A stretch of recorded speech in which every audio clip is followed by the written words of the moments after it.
السلام عليكم ومرحبا بكم متابعينا في قناة المغرب الآن تيفي.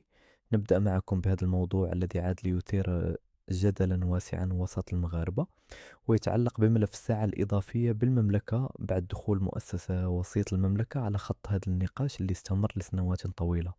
ففي تطور جديد، دعت المؤسسة إلى إعادة فتح النقاش بشكل رسمي ومؤسساتي حول اعتماد الساعة الإضافية، خاصة بعد تزايد شكاوى المواطنين بخصوص تأثير هذا التوقيت على حياتهم اليومية.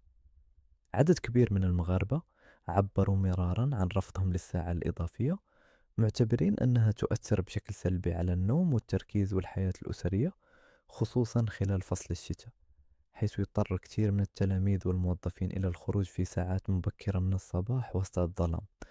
كما يرى البعض أن هذا التوقيت يخلق صعوبة كبيرة للأطفال والتلاميذ، خاصة في المناطق البعيدة، وهو ما يعيد كل سنة الجدل نفسه حول مدى ملائمة الساعة الإضافية للواقع اليومي للمغاربة. وفي المقابل، هناك من يدافع عن استمرار العمل بهذا التوقيت، مشيرا إلى أنه يساهم في الاقتصاد الوطني ويسهل المعاملات والتواصل مع الدول الأوروبية والشركاء الاقتصاديين للمغرب. هذا وأعادوا تدخل مؤسسة وسيط المملكة الملف إلى واجهة النقاش العمومي من جديد، خاصة على مواقع التواصل الاجتماعي، حيث انقسمت الآراء بين مؤيد لإلغاء الساعة الإضافية وبين من يرى ضرورة الإبقاء عليها.